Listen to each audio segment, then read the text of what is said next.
অসমে প্রধানমন্ত্রী আবাস যোজনায় এখন পর্যন্ত আর কোনো ওয়েটিং লিস্টের নাম নেই, এমনই জানিয়েছেন মুখ্যমন্ত্রী হিমন্ত বিশ্ব শর্মা।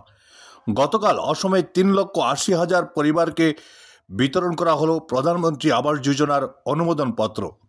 এ পর্যন্ত সব সুবিধা প্রাপক প্রধানমন্ত্রী আবাসের অনুমোদন পেয়ে গেছেন বলে মুখ্যমন্ত্রী জানান।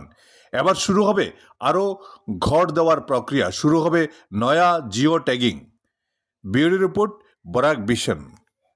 সাংবাদিক বন্ধু বান্ধৱীসকল, আজি অসমত 3,80,000 পৰিয়াললৈ আমি প্ৰধানমন্ত্ৰী আৱাস যোজনাৰ ঘৰ আগবঢ়ালোঁ।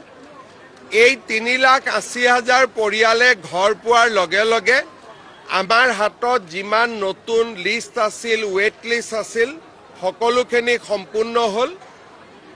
এতিয়া পৰৱৰ্তী পৰ্যায়ত আমি নতুনকৈ যি জিঅ' টেগিং কৰিছোঁ তাৰ পৰা আমি ঘৰ দিয়া আৰম্ভ কৰিম।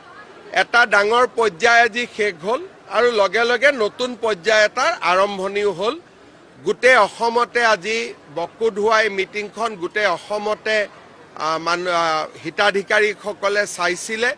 মই সকলো হিতাধিকাৰীকে প্ৰধানমন্ত্ৰী আৱাস যোজনাৰ ঘৰ লাভ কৰাৰ বাবে অভিনন্দন জ্ঞাপন কৰিছোঁ। সাংবাদিক বন্ধু বান্ধৱীসকল, আজি অসমত 3,80,000 পৰিয়াললৈ আমি প্ৰধানমন্ত্ৰী আৱাস যোজনাৰ ঘৰ আগবঢ়ালোঁ।